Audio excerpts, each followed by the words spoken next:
Morning, everyone. My name is Luthando and I'm an alcoholic. Firstly, thank you, staff, for taking the chair. Thank you for everyone that has read and has been of service. And most importantly, thank you to the House on the Hill to get me to this point in my journey. I wouldn't be here without a story that is full of pain. I wouldn't be here without a story with a lot of consequences. And most importantly, I wouldn't be here without a higher power greater than myself. So for me, I was born with a silver spoon in my mouth. I was very privileged growing up. And on the outside looking in, it was the ideal family to have. But behind closed doors, there was a lot of alcoholism in my family. My granddad suffers from a gambling addiction. Both my parents are alcoholics, and as well as the rest of my immediate family. So for me, the ideal way to cope was through alcohol and through fixing off some kind of outcome, fixing off some kind of success. And as a result of that, growing up, my first fix was success, affirmation, and that fed into a lot of the arrogance that I have today. But before I had that arrogance, the material stuff was what kept me going. So I had to work for a lot of things in my life. And that's just how my dad was. He always believed that hard work was the way to prove your worth as a man. And I learned that at a very, very young age. So for me, not having him around, that was the fuel that I needed to try to get back home. And that never happened. And also, as an alcoholic of my type, my dad was very verbally abusive. My granddad was also physically abusive. And there are many instances in my childhood where I recall him being abusive towards my mom. But always I used to make the excuse that it was some kind of a bad dream. But always it was a dream that used to continue when I woke up. So then that's when the resentment towards my dad really started, before he began an affair with another woman. And that's when a lot of pain began in my life. That's when I began to make a lot of excuses for my behavior, a lot of isolation in my story, a lot of isolation at school, and I struggled to maintain friendships because I needed to fix off something that was consistent throughout my life. I didn't enjoy living life on life's terms because it was extremely unpredictable. And having been held back a year really was something that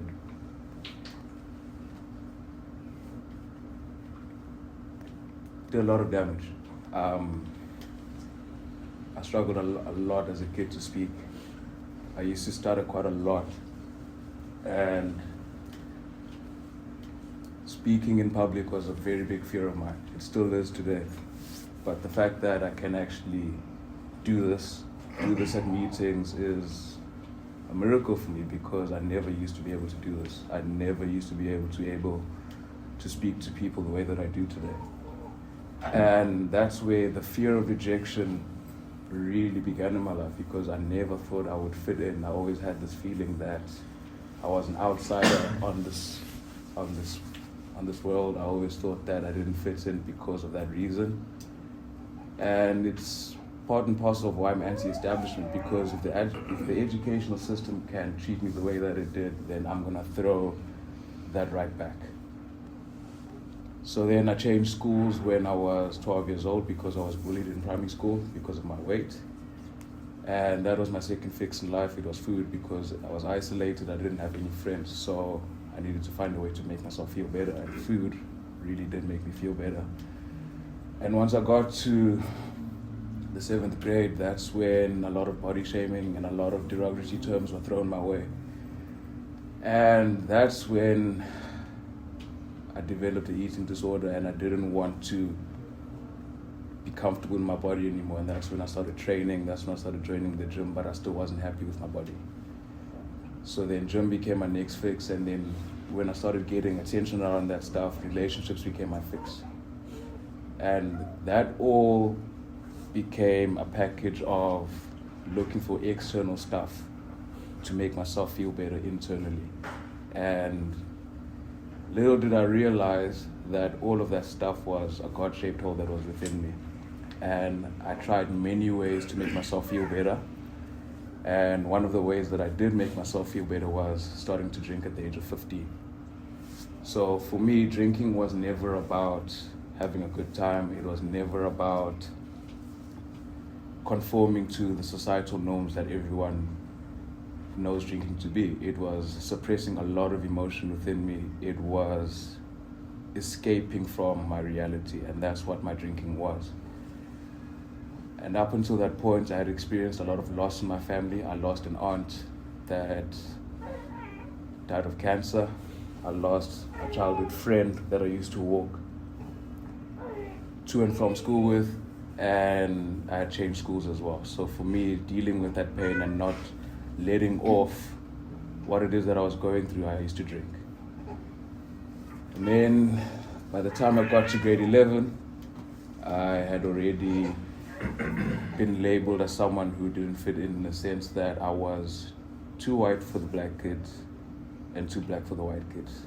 And that for me was the constant identity crisis that I struggled with for a very long time, because on the external, this is what I look like, but on the internal and what I enjoyed was deemed white culture. So I was a kid that listened to a lot of alternative rock and roll, but at the same time I listened to hip hop. So it was very paradoxical in nature. And I played a lot of white sports. I played rugby, I played golf. And as much as I enjoyed it, I always had to look over my shoulder because I was very uncomfortable in what I was doing, but I enjoyed it. So dealing with that resentment towards my peers at that time was very difficult, especially when I went to a rugby academy in Durban. And at that point, my mission was to make it in the provincial side, but I had been dealing with the family stuff at home, I had been dealing with my own stuff, and most importantly, my disease had already progressed to a point where I started smoking cigarettes and I started using drugs throughout my varsity career.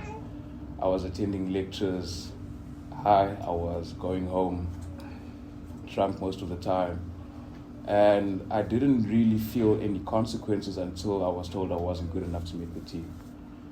And once I had that rejection again, that's when my disease really began to progress, because it took me back to that early memory of being held back. So that's when the isolation became a real theme in my active alcoholism. And that's when the drugs became harder and the relationships came and went a lot quicker, and I never saw my part in anything. Still thinking that I could get away with what I was doing, I had my first car accident in 2018, and that's when I should have realized something was wrong, but I didn't. I went on to have 2 more car accidents, I went on to have more failed relationships, but my degree was still fine, I still managed to qualify, and that's what I focused on. Forget everything else that was going on in terms of consequences, forget the fact that I don't have a relationship with my family, but the fact that I have a qualification is what I was holding on to. So then that's when I continuously went on to pursue my career, because the material wealth was what I strived for. It was something that I honestly saw as a goalpost. And once I got to the end of that goalpost, I was unhappy. Even though I worked in a very good company that was paying me well, I was unhappy, and I didn't realize why I was unhappy. That's when I began to use every single day. That's when I began to use other substances, and that's when the nightlife for me was really attractive, because I knew I wasn't going to be exposed in any shape or form. By the time I got to 3 months in that job, I resigned because I thought that it wasn't the best fit for me. That's when I decided to pursue my career in music, but it wasn't something that was guaranteed to work, but I was willing to take a gamble. I then left home when I was 22 years old, and I didn't have much. I just had a mattress on the floor. My clothes were packed in black bin bags. That's all I had. And a dream to make this work. My parents tried to help me. I worked for my mom for a year, but that's when my behavior really began to get out of control. That's when I began stealing from my mom, in the sense that the business account was in my name. And I used that authority to feed my habit. I used a lot of the time when I used to fetch my brother from school, intoxicated. I used when I had to be in family functions. I used whenever I had to interact with clients. And the resentment towards my mom was really at a head at that point because she hadn't paid me for a year. And I justified my behavior by that fact. And we used to fight constantly about that stuff, but I never saw my part here again. Decided to leave that job again, and that's when my dad sat me down to say, listen, if you continue doing what you're doing, whatever it is that you're doing, I don't know what it is that you're doing, you're going to be homeless, and I'm not going to be there to support you. You're going to be on the street and you're going to do whatever it is that you need to do to survive. Still didn't believe him. He gave me another opportunity by working for him, and it continued. I was using at work. There was a lot of residue on my nose during shift hours, and my work was substandard to say the least, and I was unemployable up until that point. Had he not given me that job, I was going to be unemployed again. Eventually, he found paraphernalia in my wallet, and then that's when he sat down with me and my mom to say, listen, this is what we found. We know what you're doing now. Everything begins to make sense. What do you want to do? Because you either get help or you're on the street, like I told you.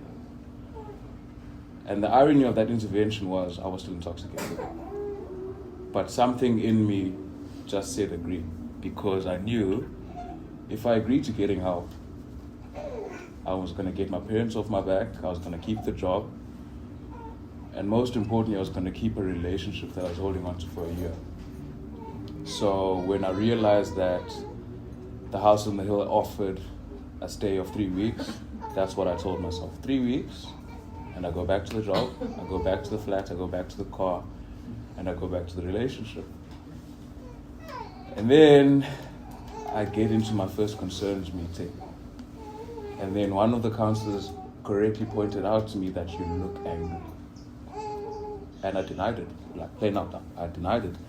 And then it went around the circle to say, you know what, just admit that you don't want to be here. Like, get honest for the first time in your life. And I denied it, and I denied it, until it was, I think, my second week in concerns when I got so pissed off that I went outside, put on my boxing gloves, and I began punching a tree. Not taking into consideration that there was a newcomer, not taking into consideration that every single person saw it, but most importantly, that's when I should have connected to the fact that I was pissed off, but I didn't. So the concerns continued. It continued because up until that point I was complying. I wanted to get everything that I was holding on to back. And then there was a group in treatment called The Deal where all of that stuff is temporary, and that's when I realized, okay, if I really want to make this recovery thing work, I need to sacrifice something. But the thing is, being the alcoholic of my type, I need to sacrifice everything in order to get that stuff back. So I took that group to heart and I said, okay, I'm going to sacrifice a few things, but it didn't work because those were reservations in my eyes. And the consequences continued, and then before I knew it, I possibly had every single consequence at the house on the hill. I think the consequence that really made me wake up was the fact that I was in exile.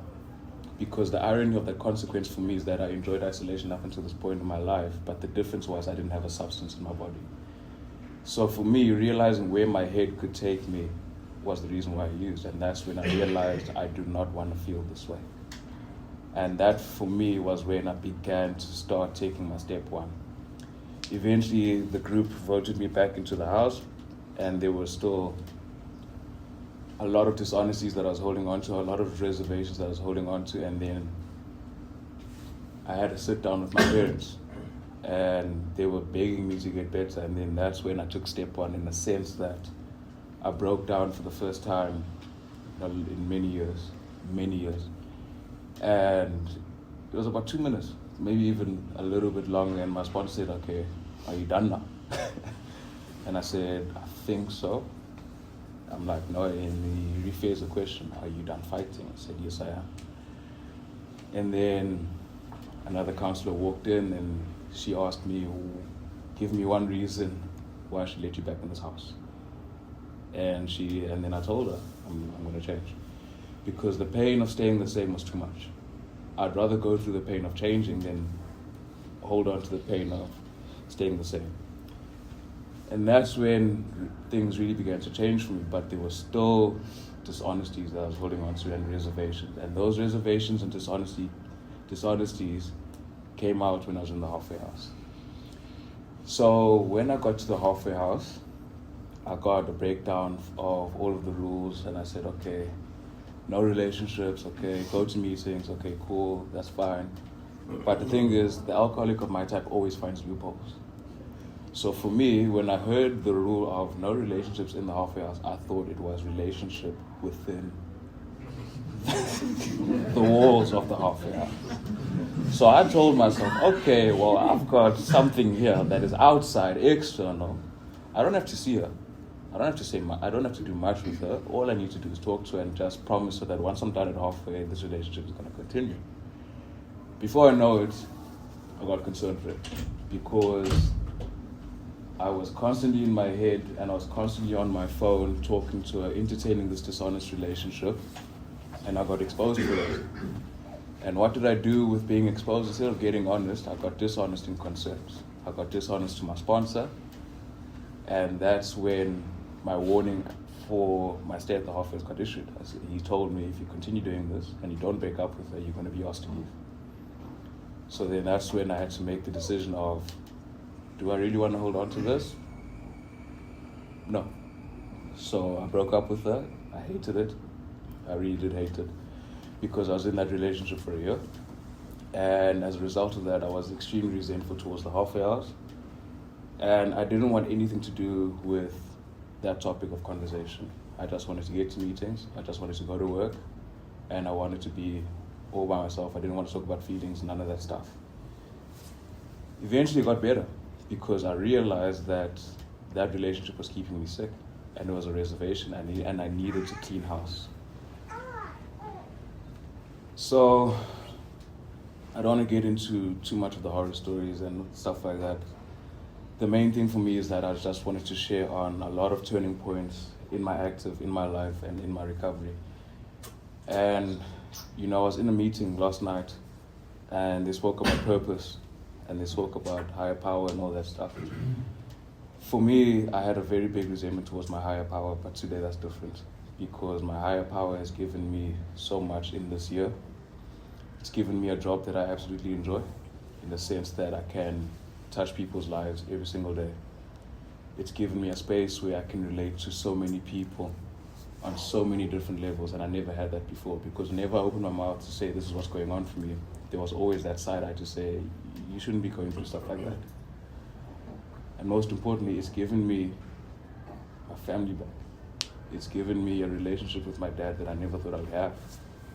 And the fact that I can pick up the phone and laugh with him is absolutely amazing because before I never used to do that stuff. I never used to do dad stuff with him. I never used to do all that stuff with him. So I'm super grateful for that. And most importantly, I'm grateful to my sponsor because he's put up with my shit for a very long time. I think this year felt a little bit longer than it should. But as a result of exposing the difficult parts or the dark parts of me, our relationship has grown because I never thought I could trust him. I never thought I could trust this guy. But the moment he shares his experience and that our stories are so similar, I said, okay, cool, I can trust him because he's been through it and he's living a life that I want to live. And in terms of purpose, the fact that I can wake up every day and just find inspiration towards my music, that for me is massive because when I told my family that this is what I want to do, it was frowned upon because it's not something that is within their beliefs because my family is very educational. So the fact that I have the freedom to do that is all testament to this program and to my higher power. And I speak to my higher power constantly. I spoke to him right before I got here. And he's my higher power also spoke to someone in the sense that, this is my story. And to anyone that's really struggling at the moment in terms of whether it's going to get better, it does, because your story is your story. And the big book does say that nothing on God's world is a mistake. So looking back at my story today, I wouldn't change anything, because it is a privilege to be in the seat. It's a privilege to be in this program. And it is a privilege to have made it to this milestone. So I'll leave it there. Thanks for letting me share.